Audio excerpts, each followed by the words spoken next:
अस्सलाम वालेकुम, मैं आपका बबलूल्ला होरी। भाई आज मैं ओप्पो रेनो 11F का एक सिंपल और क्लियर रिव्यू आपको देने वाला हूँ।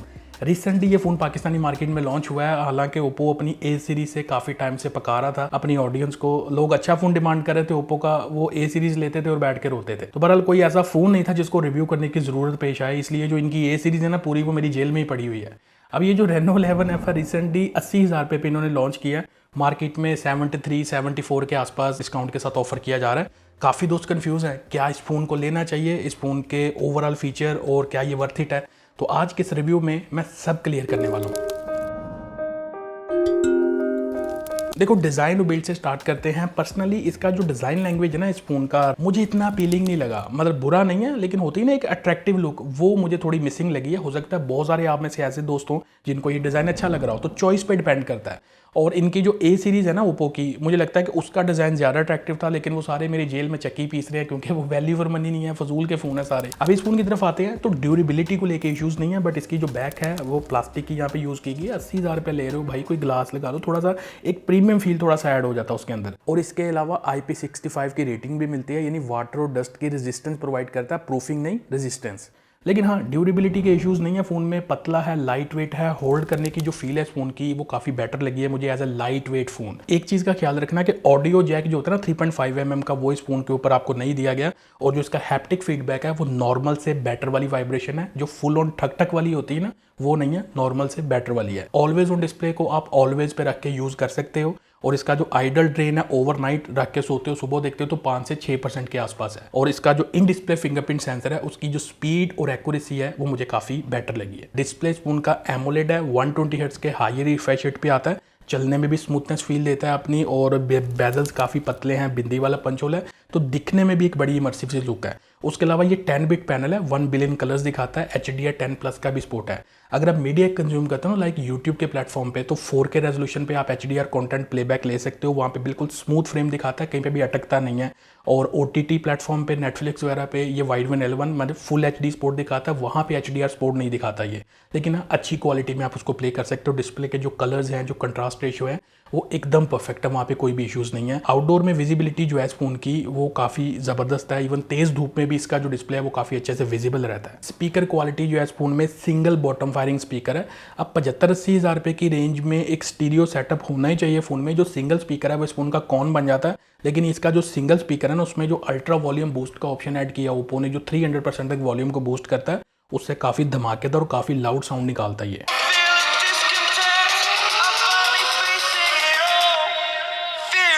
तो सिंगल स्पीकर के हिसाब से जो साउंड की लाउडनेस है वो काफ़ी बेटर है। और दूसरा ये है कि फुल वॉल्यूम पे भी इसकी जो बैक है वो थ्रिल नहीं करती, वाइब्रेट नहीं होती, बहुत ही माइनर सी है। देखो, परफॉर्मेंस इस फोन का ना एक और मेन हाईलाइट है, क्योंकि इसमें MediaTek Dimensity 750 का हार्डवेयर है। अभी जो 750 हार्डवेयर है ना, एक तो एनतूतू पे ये 6 लाख प्लस स्कोर दिखाता है। इसी से आपको परफॉर्मेंस का आइडिया मिलेगा कि ये इतने पैसों का ना 75,000 रुपये की कैटेगरी का एक बेटर हार्डवेयर है। और दूसरा, आपके डे टू डे यूज़ के थोड़े हैवी टास्क भी हैं, उनको भी बहुत अच्छा परफॉर्म करेगा, कहीं पे भी फ़ोन अटकता नहीं है। और जो एनिमेशंस है कलर OS की, वो भी एक स्मूथ फील आपको देती हैं। तो फ़ोन यूज़ करते हुए ना परफॉर्मेंस वाइज अच्छा फील होता है। उसके अलावा जो 8 GB रैम है इसकी LPDDR4X वाली, उसकी जो रैम मैनेजमेंट है ना, उसको मैं अबव एवरेज रेट करूँगा। क्यों? क्योंकि रैम मैनेजमेंट जो है ना, उसकी बैकग्राउंड में कुछ ऐप्स को बड़े शॉर्ट टाइम के ऊपर ही रिफ्रेश कर देता था, वहीं से उसको कंटिन्यू करता था। बुरी नहीं है रैम मैनेजमेंट, हाँ थोड़े बहुत मैं नंबर ज़रूर काटूंगा यहाँ पे। उसके अलावा जो स्टोरेज है UFS 3.1 वाली स्टोरेज है, तो स्पीड्स अच्छी हैं, लॉन्ग टर्म में भी फ़ोन स्लो नहीं होगा। अगर आप गेमिंग की बात करते हो तो जो मेन टाइटल है PUBG, वो 60 FPS के ऊपर सपोर्ट दिखाता है, स्मूथ विद एक्सट्रीम। उसके बाद वाले जो ग्राफिक्स हैं वो अल्ट्रा पे चले जाते हैं, और एक अच्छा गेम प्ले मैं इसको रेट कर सकता हूँ इसके ऊपर। लेकिन जो स्टेबल 60 FPS वाला गेम प्ले है ना, वो यहाँ पे नहीं मिल रहा था, क्योंकि इसका जो गेम मोड है ना, उसमें आप FPS डिस्प्ले कर सकते हो और भी काफ़ी ऑप्शंस है। तो उसमें अगर आप स्क्रीन पे देखो तो 50 से 55 के दरमियान फ्लक्चुएशन हो रही है। लेकिन यह है कि गेम प्ले काफ़ी डिसेंट था, ऐसा नहीं है कि कोई बड़े बड़े FPS ड्रॉप आ रहे हैं, ऐसा नहीं है। थोड़ा बहुत फ्लक्चुएशन ज़रूर फील होती है। रियल क्रिकेट 24 जो मेरी फेवरेट है, मैं खेलता हूँ इसके ऊपर, वो अल्ट्रा ग्राफिक्स के ऊपर अच्छी हैंडल कर लेता है। थोड़ा बहुत कहीं पे FPS में जिटर ज़रूर नोटिस होता है, लेकिन ओवरऑल अल्ट्रा ग्राफिक्स के ऊपर क्रिकेट की गेम अच्छी चलती है और एंजॉयबल गेम प्ले था। तीसरी गेम मैंने खेली है यहाँ पे कॉल ऑफ ड्यूटी। वहाँ पे जो ग्राफिक्स हैं वो अपना हाई के साथ वेरी हाई फ्रेम रेट, और मैक्स पे अगर आप जाते हो ना फ्रेम रेट लेके तो फिर ग्राफिक्स लो पे चले जाते हैं। बट मैंने वेरी हाई विद हाई खेला है इसका, तो game play call of duty का काफ़ी स्मूथ था, वहाँ पे कोई भी इशू नहीं था। तो एक अच्छा game play call of duty का मिल रहा था मुझे। तो अगर आप थोड़ा सा हैवी टाइप के यूज़र और टाइम किलिंग के लिए कोई हैवी सी गेमिंग भी कर लेते हो बैठ के, तो ये फ़ोन परफॉर्मेंस में आपको डिसअपॉइंट नहीं करेगा। परफॉर्मेंस के साथ एक बैटरी कॉम्बिनेशन का होना बड़ा ज़रूरी है। तो इस फ़ोन में 5000 mAh की बैटरी भी रखी हुई है, और जो मेरे मॉडरेट टाइप के यूज़ में ना, जिसमें मैं 30% डेटा कनेक्शन भी यूज़ करा था, बाकी मेरा वाईफाई पे यूज़ था, तो ये मुझे 6.5 से 7 घंटे का स्क्रीन ऑन टाइम दे रहा था फ़ोन। आप मेरे बैटरी की स्टैट्स भी देख सकते हो स्क्रीन के ऊपर। तो मैं ये कह सकता हूँ कि अगर आपका मॉडरेट टाइप का या थोड़ा सा हैवी भी यूज़ है ना, तो सिंगल चार्ज पे एक दिन तो ये फ़ोन बहुत आराम से निकाल जाएगा। और बाकी जहाँ पे इसकी चार्जिंग की स्पीड है 67 वाट चार्जिंग सपोर्ट के साथ, ये 30 मिनट में 68% चार्ज करता है फ़ोन को, जीरो से मैंने चेक किया, और 100% ये कर देता है 50 मिनट्स के ऊपर। सॉफ्टवेयर एक्सपीरियंस मेरा फ़ोन के साथ काफ़ी बेटर है। एक तो आउट ऑफ द बॉक्स ये एंड्रॉइड 14 पे आता है, दूसरा इस पे कलर ओएस ओप्पो का रन करता है, वो भी 14 है। और आज के टाइम पे कलर ओएस हो गया या रियलमी का मैं जो फ़ोन यूज़ करता हूँ, सेम ही यूआई इन्होंने कर दिया है, ऑप्शंस भी इवन सेम ही है। लेकिन इनकी अच्छी चीज़ ये मुझे लगती है कि स्टेबिलिटी अच्छी है, बग्स या इस तरह के रोले नहीं यहाँ पे आते सॉफ्टवेयर में, जिस तरह वो टेक्नो या इन्फिनिक्स के यूआई है ना, इस रेंज के अंदर आप यूज़ करते हो वहाँ पे आते हैं। तो स्टेबिलिटी अच्छी है। बट एक चीज़ यहाँ पे थोड़ी सी बुरी लगी है, फ़ोन को फर्स्ट सेटअप करते ही भाई भर भर के ब्लॉटवेयर दिया हुआ इन्होंने अंदर, हॉट गेम, हॉट ऐप्स, उसके अलावा इनकी जो ऐप मार्केट है वो फजूल के नोटिफिकेशन देके पका देती है। तो पहले तो मैंने ऐप मार्केट को डिसेबल किया, हॉट गेम हॉट ऐप को डिसेबल कर लेना, उसके बाद जो फजूल का ब्लॉटवेयर है वो सारा हटा देना, फिर आपका एक्सपीरियंस सॉफ्टवेयर से काफ़ी बेटर रहेगा। और जो अपडेट पॉलिसी है इनकी, वो कहीं पर इन्होंने मेंशन तो नहीं की हुई, बट जो स्टैंडर्ड चल रहा है, दो जो मेजर अपडेट है एंड्रॉइड की 14 पे आई है, 15 16 की मिल जाएगी। जो सिक्योरिटी अपडेट है वो होपफुली 3 साल की आपको मिलेंगी।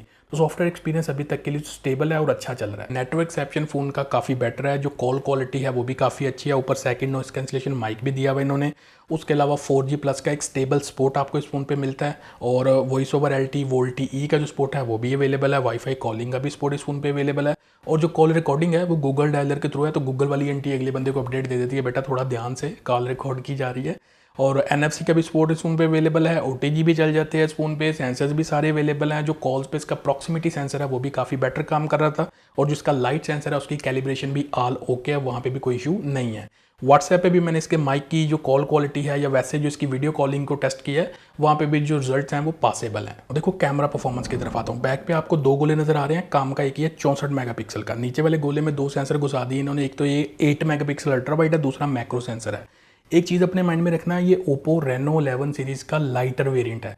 तो लाइटर वेरिएंट में जो ब्रांड्स है ना, वो थोड़ी बहुत कटौती कहीं ना कहीं पे कर लेता है चीज़ों में। डे टाइम पे मुझे अच्छी रिजल्ट्स ये प्रोवाइड करा था। जब आप फोटो को क्लिक करते हो, पोस्ट प्रोसेसिंग से ना ये चीज़ों को हैंडल कर लेता है, तो अच्छी आपको फोटोज प्रोवाइड कर देता है। फोटोज में डिटेल्स भी अच्छी हैं, लाइट कंट्रोल भी काफ़ी हद तक बेटर है इसका। लेकिन अगर थोड़ी सी ट्रिकी लाइट कंडीशन देते हो ना इसको, जब अगेंस्ट द लाइट आप फोटोज लेते हो, तो वहाँ पे जो HDR है वो थोड़ा बहुत इधर उधर निकल जाता है, थोड़ा एक्सपोजर को डार्क कर जाता है। तो ये वो थोड़ी सी कटौती है जो HDR में की गई है। स्किन टोन्स मुझे मतलब सही लगी हैं, जो पोर्ट्रेट हैं वो भी मुझे इसके डिसेंट लगे हैं। ब्लर की इंटेंसिटी को आप ऊपर नीचे कर सकते हो। समटाइम जो HDR कंट्रोल है ना वो थोड़ा सा आगे पीछे रहता है। लाइक अगर बैकग्राउंड में कोई हार्श लाइट है, कभी उसको बैलेंस कर लेगा, कभी उसको बैलेंस नहीं करता, तो ये थोड़ी सी इनकंसिस्टेंसी मुझे नजर आई है। 2x पोर्ट्रेट की भी ऑप्शन है, वो भी आप क्लिक कर सकते हो, जो इसके अंदर टेलीफोटो सेंसर से नहीं है, क्योंकि टेलीफोटो सेंसर तो है ही नहीं। मेन सेंसर से डिजिटली जूम करके फोटो लेता है। दिखने में फोटो अच्छी लगती है, थोड़ा सा जूम करके देखोगे डिटेल थोड़ी सॉफ्ट है, शार्पनेस की कमी है, लेकिन अच्छा गुजारा कर सकती है। 8 मेगापिक्सल जो इसका अल्ट्रा वाइड है वो बस kind of average he result आपको देगा, बहुत ज्यादा एक्सपेक्ट मत करना, डिटेल्स थोड़ी सॉफ्ट ही रहती है उसमें। इंडोर लो लाइट में मैंने फोटोज इसके ट्राई की हैं, काइंड ऑफ गुजारा माफिक इंडोर लो लाइट फोटोग्राफी कह सकते हो, कोई इंप्रेसिव नहीं है। हाँ, डिटेल्स थोड़ी बहुत सॉफ्ट ही रहती है अगर आप जूम करके देखो। नाइट मोड इसका इतना मजे का नहीं लगा मुझे, क्योंकि नाइट मोड में ये फोटो को ना ब्राइट करने की कोशिश करता है, और उसमें जो शार्पनेस की कमी है वो रह जाती है। थोड़ा अगर जूम करके देखोगे ना, फोटो ब्राइट तो जरूर है, मक्खी मच्छर जो ग्रेन्स है उनको भी कंट्रोल कर लेता है, बट डिटेल्स नहीं है फोटो में। एक और जो एडिशनल फीचर है ना, कोई भी फोटो क्लिक की गई है ना, उसमें आप सब्जेक्ट को लॉन्ग प्रेस करके रखेंगे,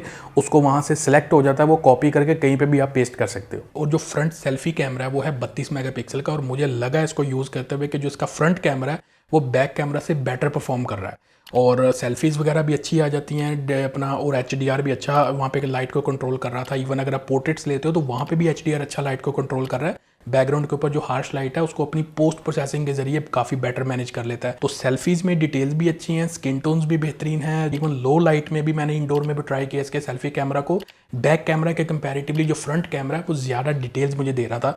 तो फ्रंट कैमरा फोटोज़ में मुझे डिसेंट लगा। थोड़ी सी आपको फोटोज़ में शार्पनेस जरूर नजर आएगी, बट ये ओवर शार्पनेस नहीं है, लेकिन ओवरऑल डिटेल्स बेटर है। वीडियोग्राफी की जो ऑप्शन है बैक साइड पे मैक्सिमम 4K 30 fps का भी सपोर्ट अवेलेबल है। उसके अलावा 1080p 60 fps का भी सपोर्ट अवेलेबल है। और स्टेबलाइजेशन में कोई भी OIS का सपोर्ट नहीं दिया गया, जो हमें कुछ और ब्रांड्स की तरफ से प्रोवाइड किया जा रहा है, जैसे Redmi Note 13 Pro की तरफ से है। अब इसमें EIS है, जैसे ही आप उसको यूज़ करोगे थोड़ा क्रॉप सेंसर को यूज़ करता है, डिटेल्स को थोड़ा सा सॉफ्ट कर जाता है। तो 4K पे तो दुनिया हिल रही है, लेकिन 1080p 60 fps अगर दुनिया को हिलाना आप बंद करोगे तो डिटेल्स वो इंप्रेसिव लेवल की नहीं है। तो ये भी थोड़ा सा जो लाइटर वेरिएंट वाला कट है ना, वो यहाँ पे आपको मिलता है। फ्रंट पे भी जो वीडियोग्राफी में ना आपके पास 4K का ऑप्शन अवेलेबल है, आप उसको भी यूज़ करोगे तो दुनिया थोड़ी सी हिल रही होती है। आपके पास स्टेबलाइजेशन का जो EIS का मोड है, जैसे उसको ऑन करोगे वो 1080p के ऊपर जाती है। 60 fps का ऑप्शन नहीं है बाय द वे 1080p।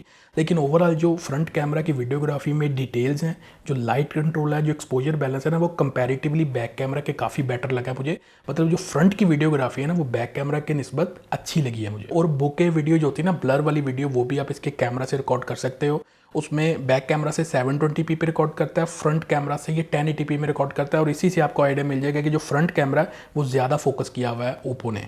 और फ्रंट कैमरा की जो बोके वीडियो उसकी डिटेल्स मुझे ज़्यादा मतलब बेटर लगी हैं। बाकी ब्लर की जो इंटेंसिटी है वो भी आप चेंज कर सकते हो, और डिफरेंट फिल्टर्स भी आपको मिल सकते हैं जो अपना बुके में आप अप्लाई कर सकते हो। जैसे बुके फ्लेयर का मोड है, और डिफरेंट मोड्स आपको मिल जाते हैं। स्लो मोशन वीडियो की भी ऑप्शन मिलती हैं।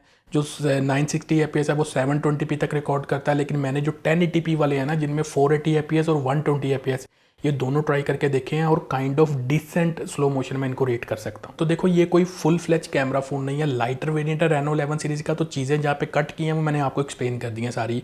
अब इसकी जो बैक साइड से फोटोग्राफी है डे टाइम पे अच्छी लाइटिंग में, उसको मैं 8 आउट ऑफ 10 रेट करूंगा। और जो वीडियोग्राफी है बैक साइड से, उसको मैं 7 आउट ऑफ 10 रेट करूंगा। और जो फ्रंट साइड से इसकी फोटोज़ की या वीडियोज़ की परफॉर्मेंस है, उसको मैं 9 आउट ऑफ 10 रेट करूंगा। देखो फाइनल कंक्लूजन पे आता हूँ। ओप्पो Reno 11F के बारे में हर चीज़ मैंने आपको एक्सप्लेन कर दी, क्या चीज़ें प्लस थी, क्या नीचे थोड़ा बहुत कंप्रोमाइज़ था। अब ये बेसिकली 80,000 रुपये का फ़ोन है, मार्केट में 73-74 के आसपास मिल रहा है। ये जो प्राइस कैटेगरी ना, आफ्टर तूफानी महंगाई, ये प्रीमियम मिड रेंज बन गई है। अब ये फ्लैगशिप रेंज नहीं रही। अब प्रीमियम मिड रेंज में जो कंपनी कोई भी फ़ोन देती है, उसमें यह है कि कहीं ना कहीं पे वो कंप्रोमाइज़ ज़रूर करवाती है, बिल्कुल परफेक्ट फ़ोन नहीं देती। कुछ ऐसी कंपनीज हैं जो बिल्कुल ही फारग फ़ोन देती हैं, जैसे ओप्पो अपनी A सीरीज़ दे रहा था, वो सारी जेल में चक्की पीस रही है। लेकिन एटलीस्ट इन्होंने ये, जो मैं एक्सपेक्ट नहीं कर रहा था कि ओप्पो मतलब कोई Reno सीरीज़ में कोई ऐसा यूजेबल फ़ोन दे देगा, कोई ऐसी एक्सेप्टेबल प्राइस रेंज में। तो 73-74 के आसपास आपको मिलता है। तो display quality, performance, long term इसका यूज़, सॉफ्टवेयर स्टेबिलिटी, कैमरा का जो सिनेरियो था वो मैंने सारा आपको बता दिया। काइंड ऑफ डिसेंट है, बट हाँ कुछ कंप्रोमाइजेज डेफिनेट है कैमरा में। बट ओवरऑल अगर मैं बात करूँ तो Reno 11F मैं आपको रिकमेंड कर सकता हूँ। इस रेंज के अंदर आप इस फ़ोन की तरफ डेफिनेटली जा सकते हो। तो आई होप कि चीज़ें आपको क्लियर हो गई होंगी। वीडियो अच्छी लगी हो तो लाइक शेयर सब्सक्राइब करके जाना। मिलते हैं नेक्स्ट वीडियो में। Thanks for watching. अल्लाह हाफिज़।